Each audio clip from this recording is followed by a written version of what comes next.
Hello, welcome to our NASCO Live webinar series. Today we're very excited to welcome you all to a series of lesson plans that we're going to discuss with a teacher from Minnesota.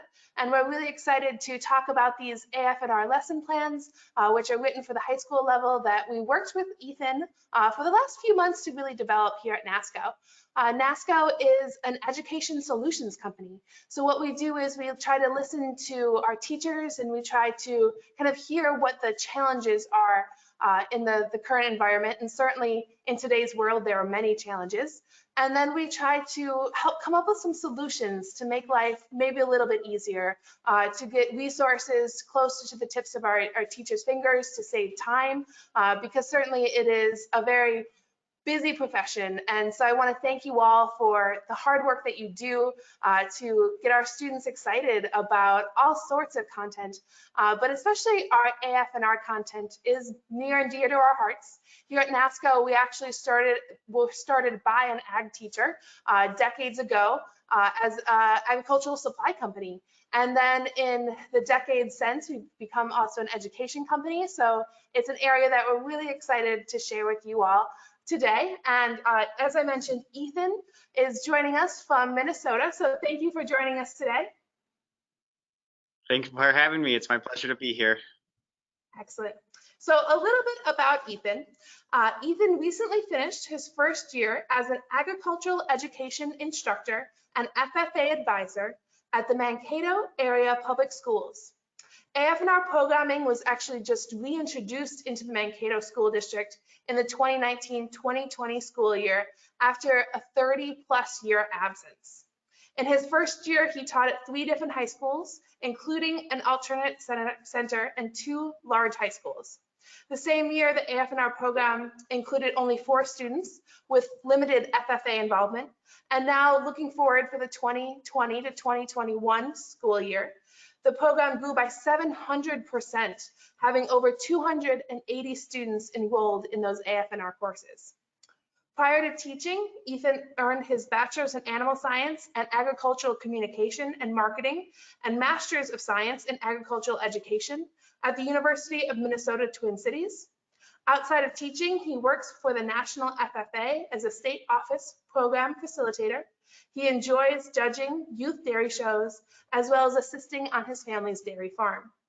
His teaching philosophy is, and I quote, "Love shows. How can I show my students I care for them through my actions and not just my words? Once my students know I love them, teaching and learning comes easy." So I'm really excited to have this conversation with Ethan. And before we start talking a lot about kind of these lesson plans and what they're all about, I'm going to just have a conversation with Ethan as well, so you all get to know him a little bit better and kind of, explore his teaching methodology and how it might work with what you do in the classroom as well.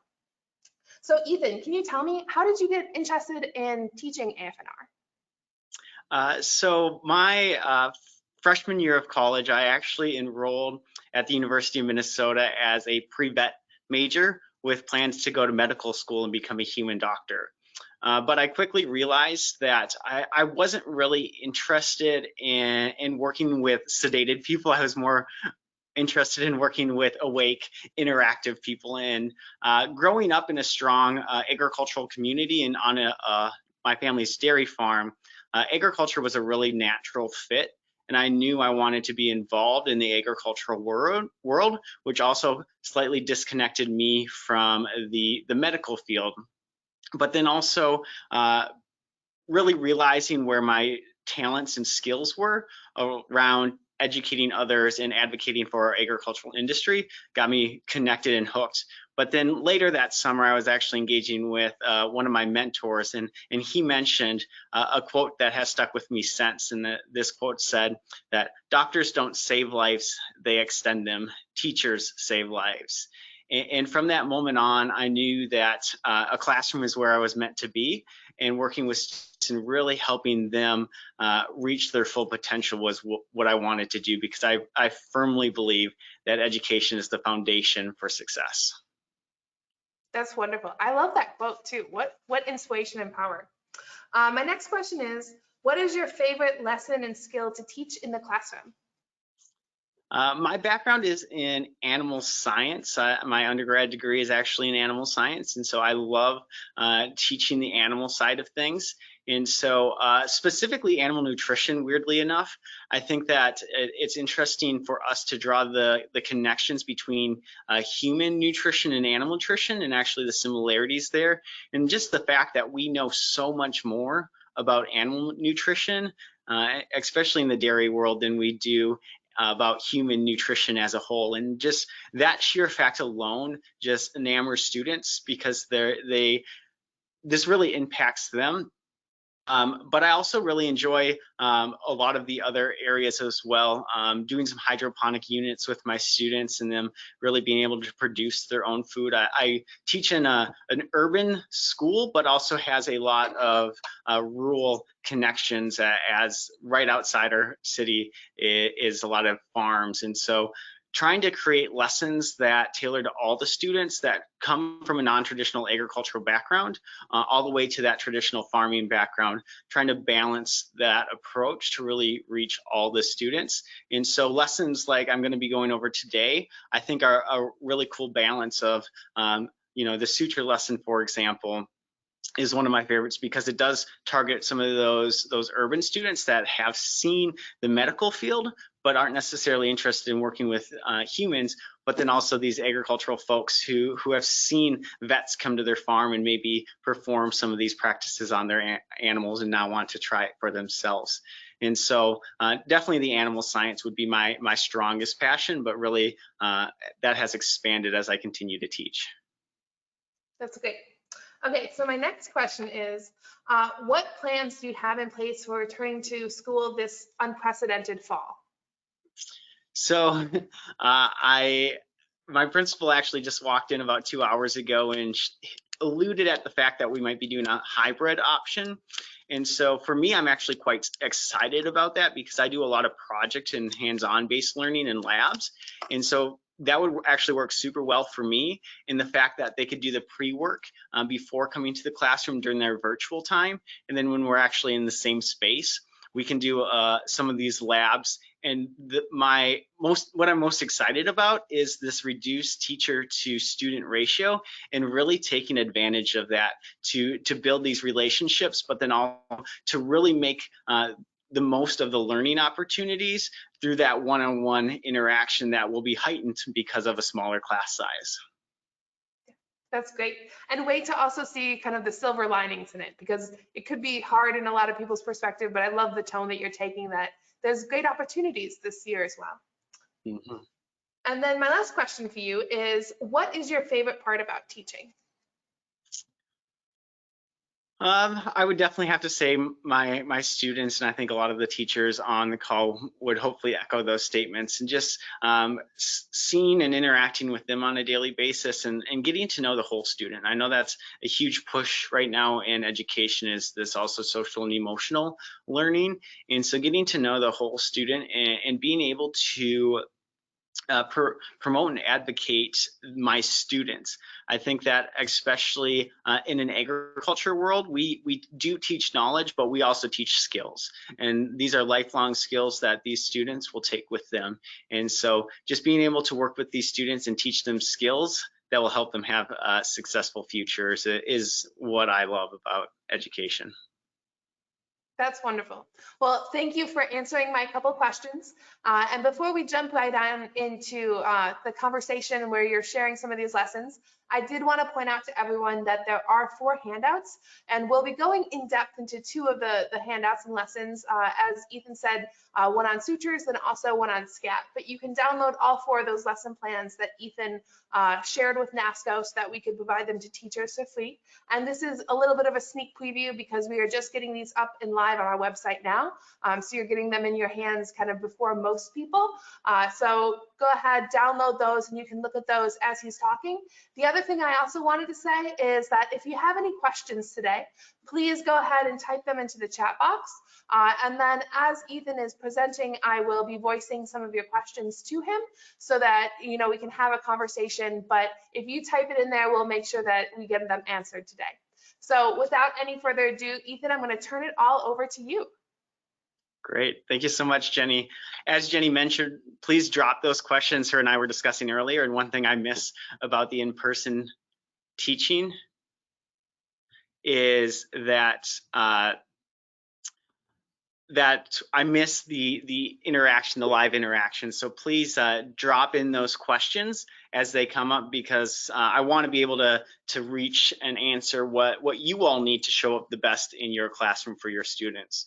And so we are going to be walking through more in depth two of the lessons, but depending upon how quickly this goes, I'll hopefully be able to mention the third and fourth one as well. So we're actually going to be starting with the Stitch It Up lesson plan. If you look on the handouts, it should be volume 17. So I know we aren't going to go in exact order, but volume 17 is the Stitch It Up lesson plan.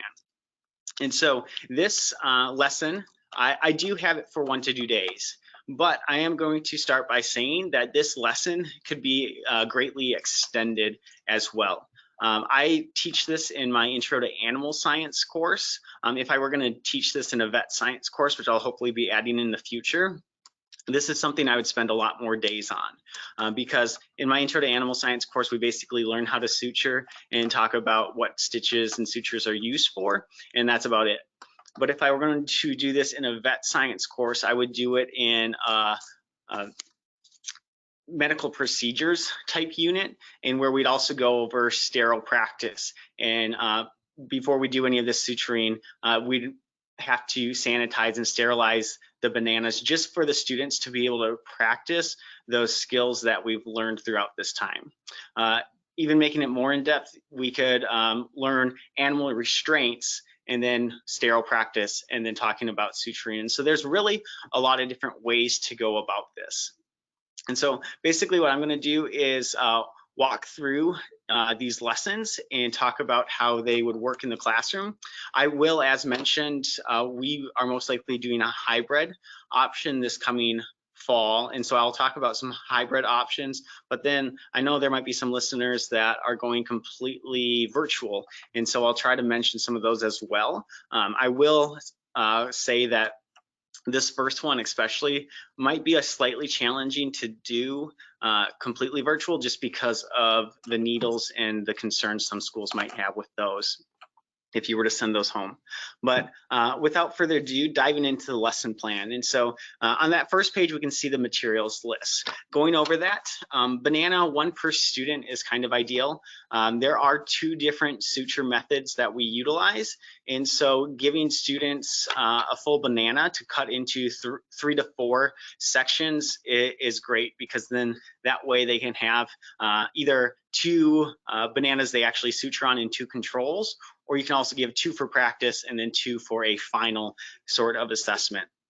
I use dental floss as the string. If you're an egg food natural resource teacher, dental floss is actually quite similar to the suture material that a vet would actually use. If you're more of the human health side of things, you might want to try using a thread, a thicker thread, because that'd be more equivalent to what we use in the medical field. If you want to go all out and actually buy suture grade material, feel free to do, but note that you can buy a thing of dental floss for about 1/4 to 1/5 of the cost of you can actually buy the suture material. And so that will save you a lot of time. Suture needles come in an enormous range of sizes. I bought a mixed package, and you can see they range, I believe this one is a 2.5, and I believe this one's an 1.5 inch, but they range all the way, I think I've seen some as big as like 4.5 inches, all the way down to super tiny ones that are like 3/4 of an inch. I will say that for our students, the bigger ones tend to be easier because they have better control over it. And so one of the adaptations and accommodations I tend to do is my students that have any sort of IEP or 504, give them the bigger needles that you may have, because they will have much more success with something like that. For our high achieving, gifted and talented learners, these small suture needles will work well. It also helps them with some of their perfectionist tendencies, because they have a lot actually more dexterity and can create a lot better suture onto the banana with a smaller needle. What I did is there's actually a set of 5 just general medical tools. It comes with 2 scissors. One is the hooked scissors, and then the other is a needle nose scissors. And then also in that package is just a tweezers, and then there is a tweezers with a grip on the end. I don't actually remember the medical term for those. And then it also comes with a forceps. And so I just buy one of these for each of my students. I believe they were about like $6 or $7, but they don't go bad. We can use them for years on end. 2 bowls for the whole class to store the bananas in, some cling wrap, and then a Sharpie simply to label the bananas for whose is whose. So that is the materials to utilize and some of my advice around each of them. The one thing I will say is the great thing about bananas is that they actually oxidize and will turn brown if we don't seal them up well. And so it gives the students a visual for their performance and visual for the skills they've learned. I know of a lot of teachers that will actually use like chicken breasts because that texture is a lot more like human skin. So again, if you're on the medical side, a chicken breast works well. Problem with that is there's a lot more sanitation requirements, and then there's no visual in terms of students' success in this skill they learn. So I'm a huge fan of bananas, but I do know some teachers that use other materials as well. So getting into the lesson itself, starting with the introduction, I like to do like question answer type introductions, similar to like an essential question, but these are stemming a transition from our essential question into the lesson itself. So talking about some of the students' experiences with stitches, whether they've had them themselves or maybe some of their family, friends, pets have had stitches. And so they can talk about some of those stitches. The other question I have there is, what are stitches used for? And this is to get students thinking, because a lot of times we simply think stitches are used for something like this, just like a cut, okay? Pretty common for stitches to be used like that. There are a lot of other uses for stitches as well, including internal uses, whether that be in your mouth, inside of an animal especially. When our cattle have a displaced abomasum, for an example, sometimes internal stitches are used to hold the stomach back in place. Or after a cow gives birth, there are oftentimes some internal stitches used there as well. And so just thinking about some of the different ways, you know, when we're stitching up this banana, students will struggle. But thinking about how much more advanced a vet would need to do this inside of an animal where often they can't see. And so that gives just the students a frame of reference of the possibilities of where this can go. And so the activity is then actually to give the students their tools. One thing I will say is, again, depending upon how in depth you want to go, you can give students practice with each one of these tools. For example, one thing that my vet actually made me do at my home family's farm when I was out watching him when I was younger is simply practice with forceps. Practicing clamping and unclamping it as fast as you can, but also making sure you're not missing the clips at the bottom. Okay, so just a quick practice there. Talking about the scissors and what you would use the 2 different scissors for if you were actually operating. And so just general practice with the tools is a great way to warm the students up. You can also hand out the banana. You can cut the banana up for the students. You can give the banana out to the students for them to cut up. One nice thing about them cutting it up is I have had students that have wanted to take it to the next level. And when they were done with their the required stitches, they actually took their banana and stitched it back together. Just to create that full banana aspect again. And so there's a lot of different ways we can go about this, but I actually use a video to teach this sutures because then it's enlarged, they can see it, and the individual that filmed this does an excellent job explaining how it's done. And so we'll actually play part of that video right now to show that, yes, like we just need to watch this video to get the full teaching effect.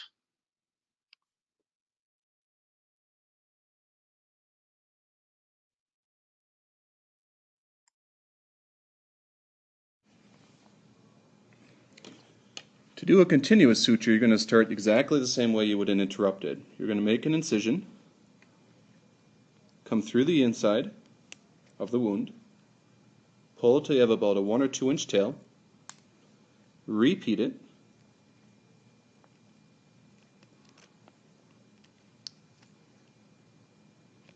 and then tie it off. Over twice, pull your tail through. If you get a loop, just pull it up with your forceps.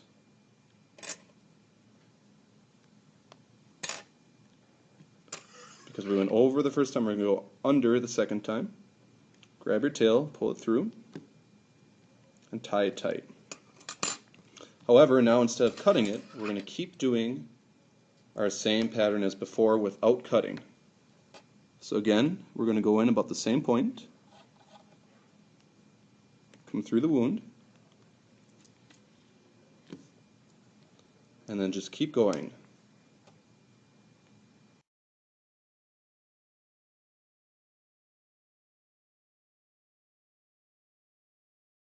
See?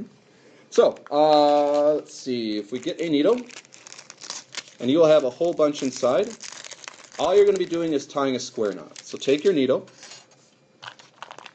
you're going to take a length of floss. I usually like to wet down the end a little bit so it's easier to get through the edge of the needle. Sometimes it can be a little bit frayed and that makes it difficult.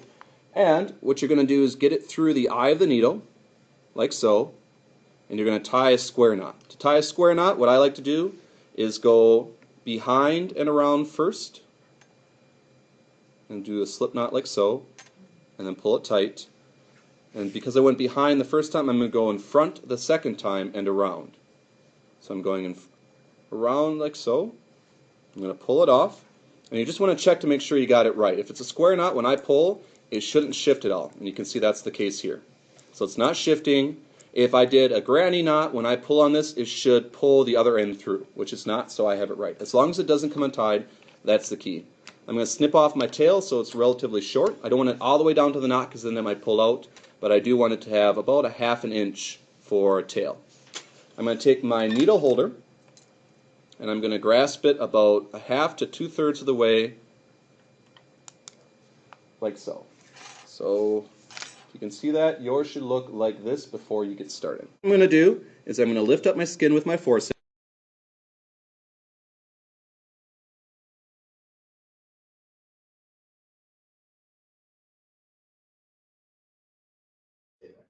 All right, so one thing I will call out with those videos is the continuous sutures are actually the much easier suture to do.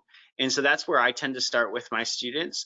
But unfortunately, most of the getting started instructions are included with the interrupted suture. And so what I tend to do is I'll play the first part of the interrupted suture video and then switch to the continuous suture video and then allow my students to have some time to work on that. And again, if you want to extend this and increase the competency or skills your students have, I would actually take 1 full day for the continuous suture and then another full day for the interrupted suture. And so that alone would extend to 3 days. But again, if you're crunched for time, you can do them both in 1 day, but then students probably won't have time to practice. And so typically I'll do, continuous on one part of the banana, interrupted on another part of the banana. And then if they want to, again, try to do a better job with one of them, try it here.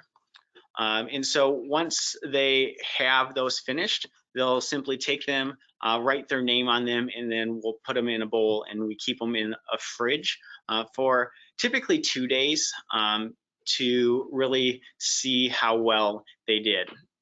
Some common problems we'll often run into is the skin, if they start to pull too strong, will actually rip. But that's true if a vet is giving sutures to a small animal, the skin rips pretty easily. Something like a cow or a horse, the skin is much stronger, so it's much less likely to rip. And so that's a good conversation to have with your students about, is this, what's realistic about this? What might be different in real life than this? The other thing about doing a suture on a banana is a banana doesn't move, an animal does. Students struggle just having the banana sit still, let alone thinking about what would happen if that animal was moving. And so again, a great opportunity for conversation. And while the students are working, I'll tend to go around and have some of these conversations with the students and offer help as needed, but also still trying to let the students struggle for a while and then answering specific questions they might have. And so yeah, that's basically what I have listed as day one. Again, it can be 2 days if you want them to really practice that. And then our day two, again, beginning with some discussion about what was their experience like, what was difficult, what went easy, what went well, and also asking them to make some predictions about when we hand these bananas back, what are they going to see? And so that's how I like to start. You get in some writing, which I know students don't necessarily love, but it's a good skill, and so they can go through that. And then once they have their predictions made, they can go ahead and grab their bananas from the bowl, from the fridge. And then what I typically do is I'll have my students first look at the two sides, because depending upon how much they poke the banana, if they have to do it repeated times, or if they move the needle too much when it's in the skin, the sides will actually turn brown themselves, turn brown to black themselves. And the more black it is, that means the worse they did, the more areas for improvement they have, if you will. But then afterwards, I'll actually have them peel the banana, and then the area under the suture, go ahead and do that here. So just peel the banana, and then the area under the suture will have a varying level of brownness. Okay, I only cut this probably about an hour ago, and you can already tell it's brown. And so this is about what students would see if they did a really good job. If they didn't perform as well, it can be much more brown. And it also depends upon how many days you leave it. And so I typically will have my students take a picture of it and then submit something in Google Classroom, as the platform my school uses. And then again, as a closure, I just have them answer, how did it go? What was difficult? What was easy? What did you learn? And what would you do differently if you did this again? I tend to use these same 5 reflection questions for any project or lab my students do, to really get into that process of reflection. And then sometimes, depending upon what the lab was and the importance of that standard, I might have them do it actually again, focusing on the what would you do differently, and applying that. And so some ideas about how to make this hybrid is, one thing that I would do is I would have my students pre-watch the video and then write a procedure step. And so part of the scientific method is coming up with that procedure and methods. And so I would encourage my students, as a practice of the scientific method, actually to come up with their procedures based off what they watched. And so that way they have a pre-written step of step-by-step what to do when they actually come into the class. So that's what I would do if it was hybrid, is I would send these videos home. Hopefully they have some internet access. Otherwise, find a way to download the videos with a YouTube to MP4 converter and get those out to the students. Or if that is still not possible, going through a teacher as yourself and writing out step-by-step for what they need to do, and then have the students repeat that in their own words as more of a procedure analysis type step. And then if you're completely online, one thing you could do is send these home, send the supplies home with your students. Again, the needles would be the cheapest thing to get. I believe a bag of 50 was like $4 or $5. And so definitely, if we don't get these back from our students, not the end of the world. The floss is pretty cheap. You can do it without the tools. It becomes a lot more difficult to simply do it by hand. I would also spend, if I were going to lengthen this, spend some time on safety. And that's why we use these tools, is to keep our fingers away from the needle. And so I, as someone that teaches some shop classes, to definitely understand the importance of safety. And so as a teacher, I would myself spend some time on safety before just giving my students a free-for-all with them. The other thing I will call out is that Nasco and some other educational companies do sell suture pads that are truly like skin and have the same stretchiness, rippability of skin. They are quite expensive though, and can really only be used 1 to 2 times. And so that's again why I tend to use a 18-cent banana for my class. Also, those pads that they can use don't necessarily show students their skill level or accuracy with that. And so at this point, I'm more than happy to answer any questions specifically about our Stitch It Up lab, if there are any. So Ethan, we have one question that came in, and it came kind of pretty early when you were talking about ways that you'd extend the lesson. And what they asked is, what resources do you use, or how do you teach about animal restraints in the classroom? Okay, I have a slideshow that goes through and actually like has pictures of different restraint methods with animals. And then depending upon the class comfortability, I will either actually have students try those on with stuffed animals. And so they can actually practice the restraints. There's like the leg and neck hold one, there's the laying it on its side, and we'll actually spend about 2 to 3 days going over animal restraint methods. I don't know if there's any way to get this teacher's contact information. I'm more than willing to share that slideshow of animal restraints. But that's typically how I go about it. And then I often offer extra credit.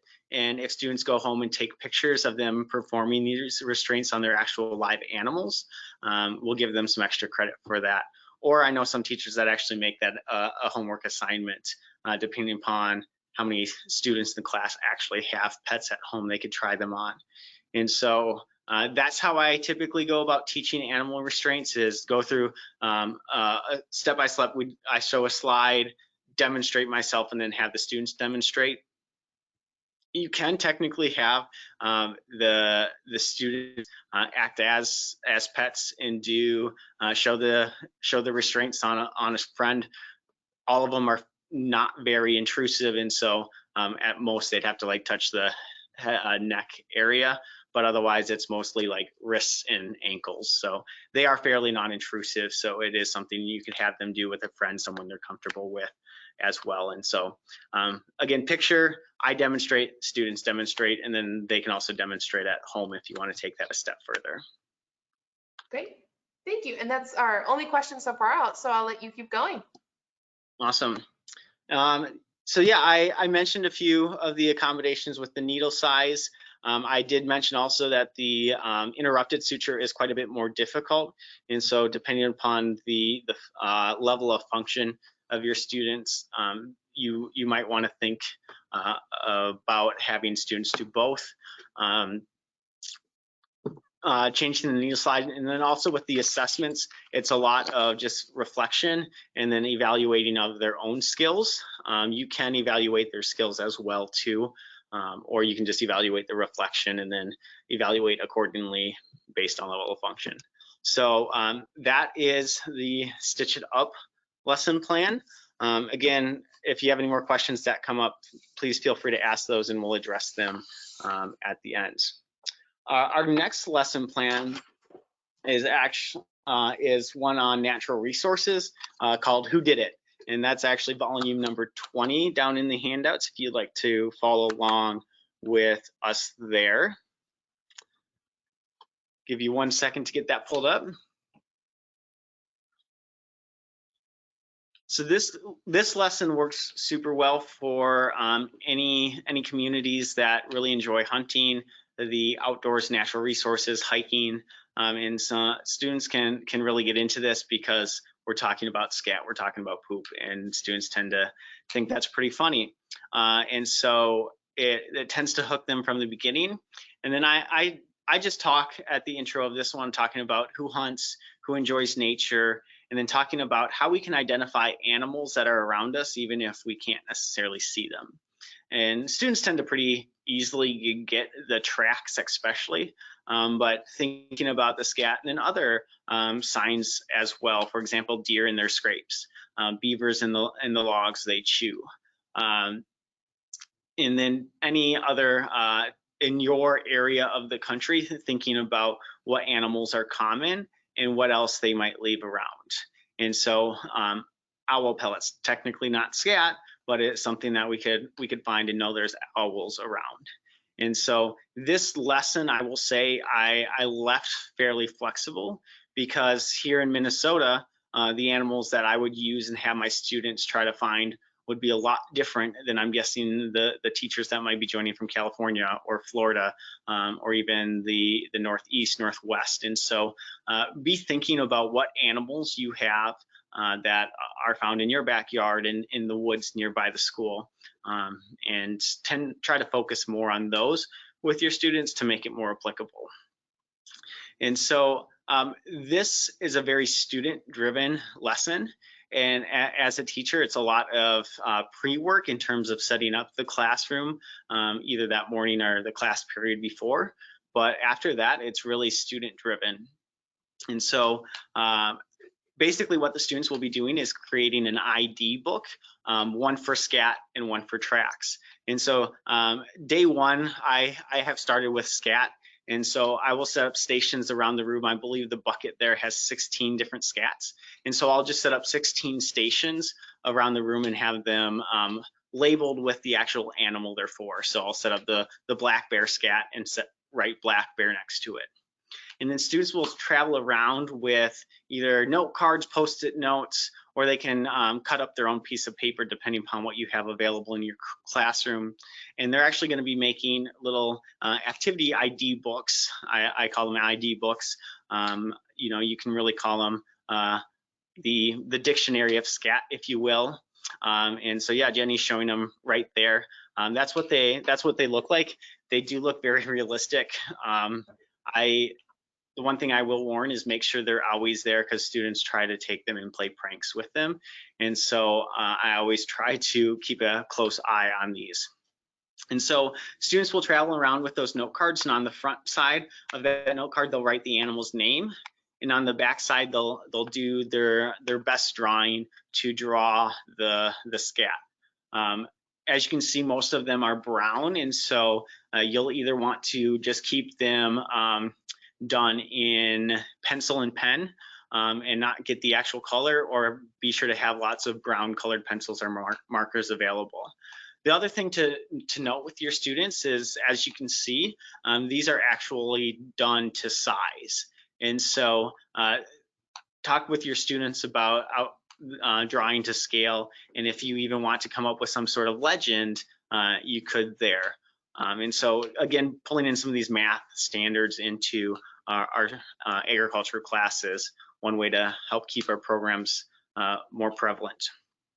And so they'll go ahead and make activity cards depending upon the length of your class. This is one thing that you'll have to watch out for, is that some students will take 5 minutes and get through all of them.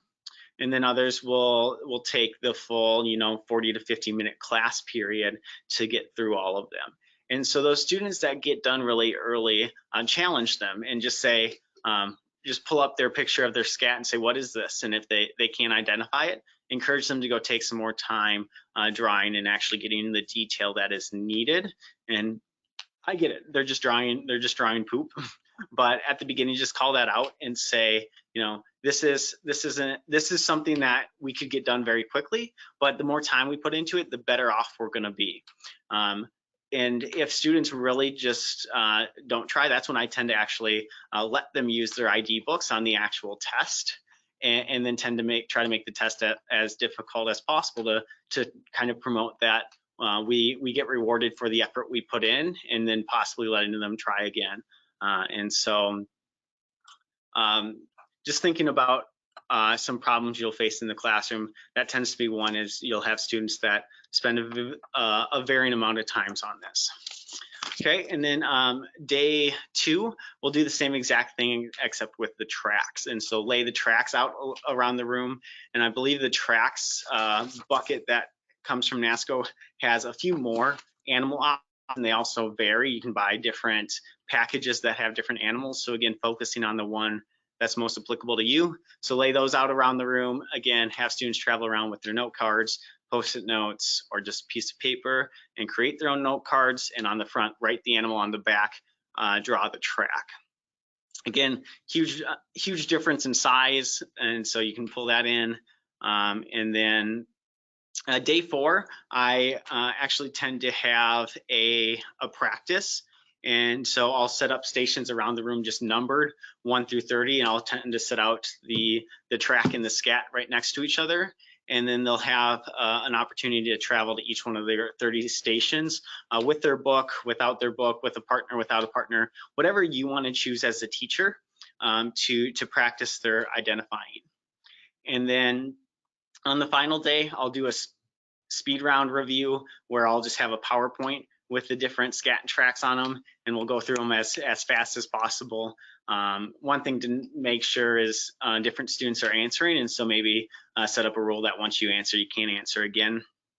And then do this as an assessment. And so I'll have about 20 stations set up with either the scat or tracks or both around the room. And one thing that my students will really get into, if I try to make them a little bit more elaborate by including like that deer rub that I mentioned, or an owl pellet, or a beaver, a tree that a beaver has chewed on, to really show some of the other signs we might be able to look for.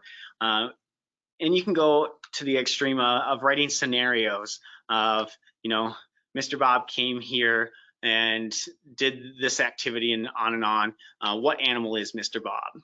And then it just creates a fun little, like, almost scavenger hunt-esque. I haven't done this, but you could even play some like detective type music to really amp it up for those students. And then you just collect and grade theirs. And then if you have access to some outdoors, you could do an outdoor field trip on day 6 if you'd want to, and practice their ID and say, what animals were we able to find in our school forest? Not necessarily because we saw them, but because we saw some evidence of them.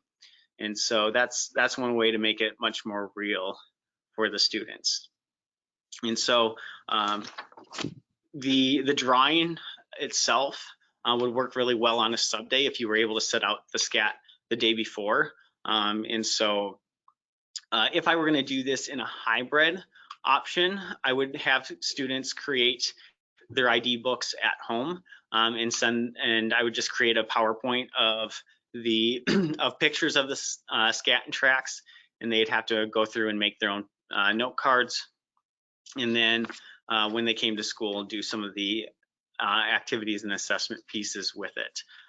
If it was completely virtual, you could again do the little ID books the same way, have them send you pictures of their ID books, and then set up little scenarios on a timed PowerPoint slide that they'd have to go through and do their best. And with distance learning, I've basically gone to all open note assessments just because there's no way I can regulate that.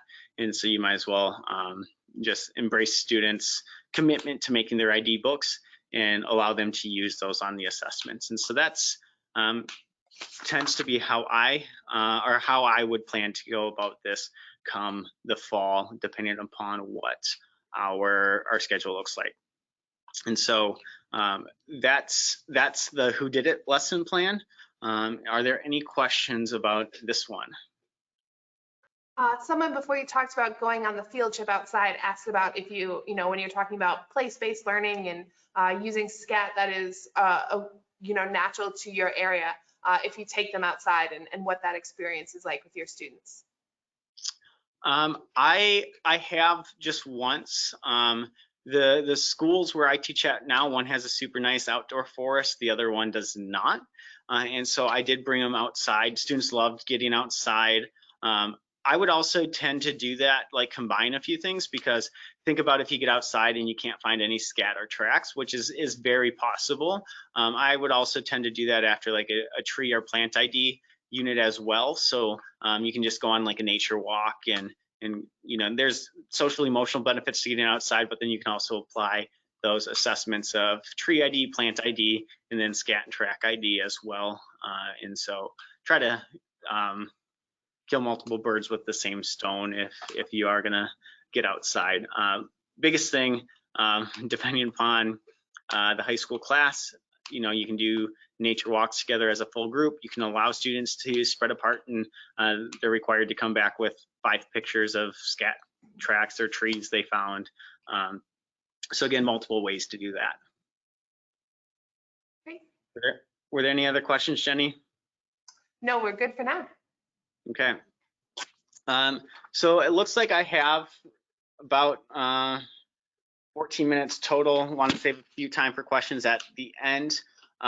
Quickly going over the other 2 lesson plans. Volume number 16 is a food spoilage. So if you're a FACS teacher or a family and consumer science teacher or an AFNR teacher, great lesson for that. This is basically talking about food preservation and how we can make food last longer.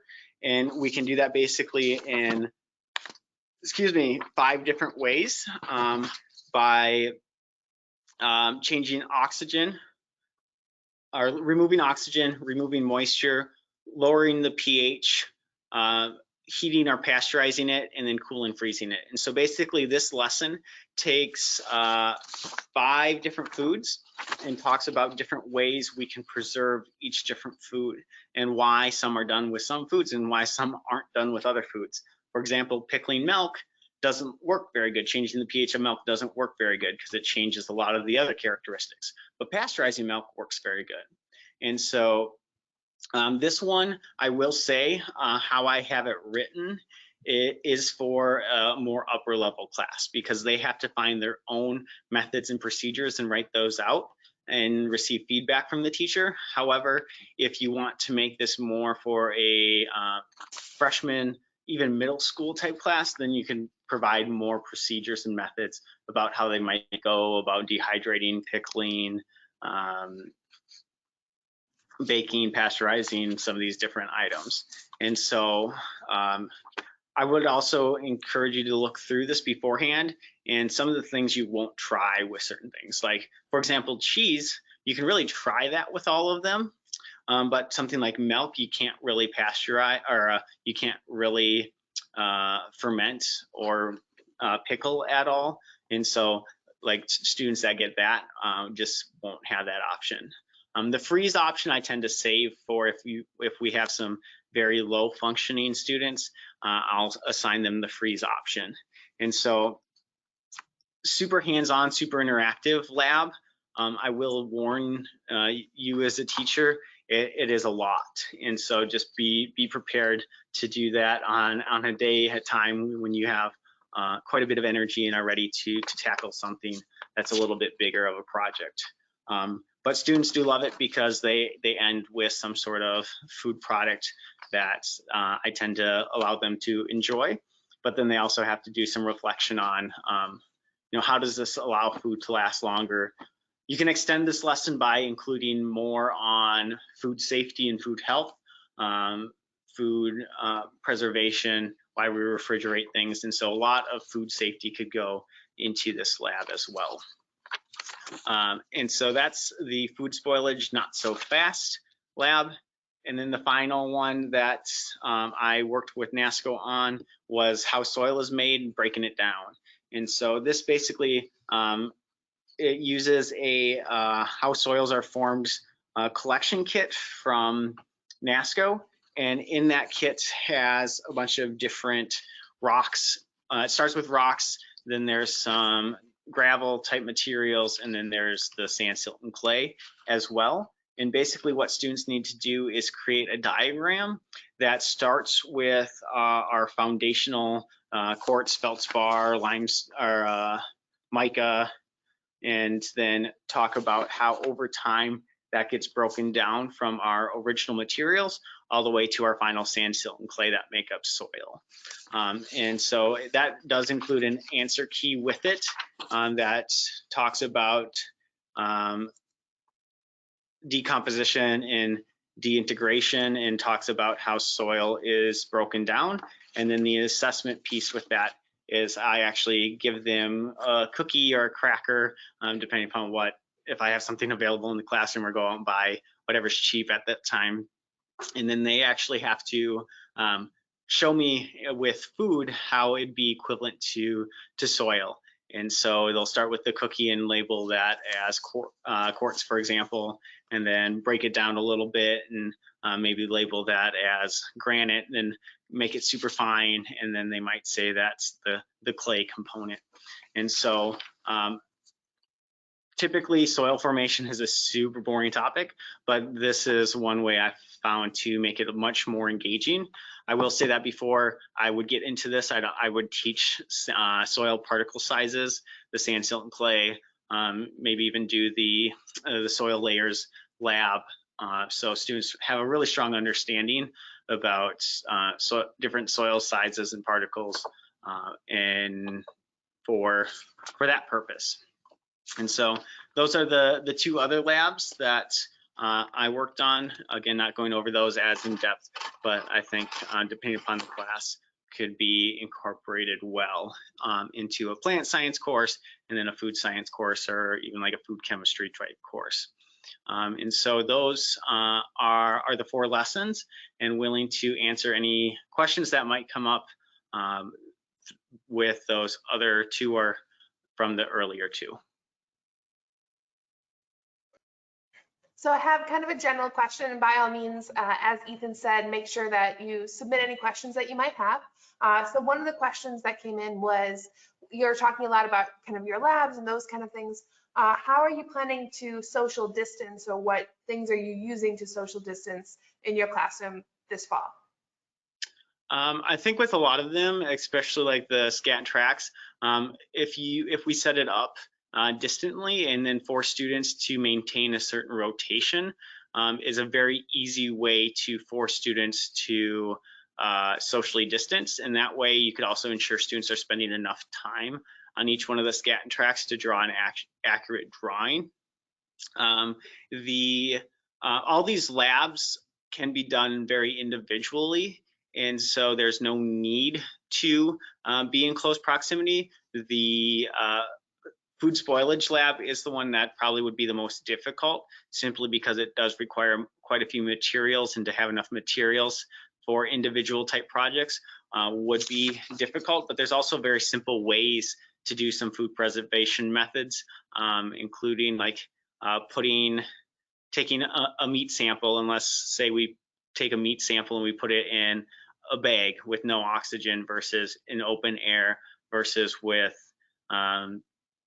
in the freezer. Even by the end of that class period, you could take some swabs, put it on a petri dish, and grow some bacteria, and see huge differences in food safety in one day, and that could be fairly individualized. And so I think making these individualized and then spreading them out, I'm blessed to have a fairly large classroom, you can see back there, and so able to spread that out more easily. But yeah, good question about how we might be able to adapt these, and I think that's something that I can provide some advice on, but it's going to be up to the teachers to utilize the space they have. Great. Well, if you have a question, please submit another one now. But I also wanted to say, thank you so much, Ethan, for joining us today. This webinar is part of a Nasco webinar series. So we do have another webinar coming up in August, where we'll be talking a little bit about a couple of AFNR courses that Nasco offers on an online platform that are complete courses with 15 to 20-hour units that last, all year or a semester long, depending on how often you meet, and also have, levels. So if you're teaching early high school, 9th, 10th grade, we've got kind of this foundations course. And then at the upper levels, we have CTE style courses in especially kind of agribusiness techniques and cooperatives. So if you are interested in learning more, please tune in for that webinar that's coming up. But otherwise, Ethan, thank you so very much for joining us today. My pleasure. Thanks for having me. And I don't know if there's any way to push out my contact information, but if any of the guests have personal questions or want any additional resources, would be happy to contact with them. Sure. By all means, if anybody especially wants direct contact with Ethan, or as he mentioned, he has some PowerPoints that he's happy to share, respond to us, put your email in the survey that's something you're interested in. Ethan will be getting those survey results as well, so he'll be able to contact you through those means. So if you are interested in communicating with him, maybe put that into your survey, which will launch as soon as our webinar closes, and then also come in about an hour in a follow-up email. The other thing I want to say about that follow-up email is if you do need a certificate of completion for attending today's webinar, it will be included in that email. So if you wait about an hour, 2 hours maximum, you'll have that certificate of completion for watching today's webinar right in your inbox. Okay, and it looks like we don't have any more questions coming in. So I want to thank you again for spending some time with us today as we explored our AFNR lessons, and we hope to see you joining us again soon.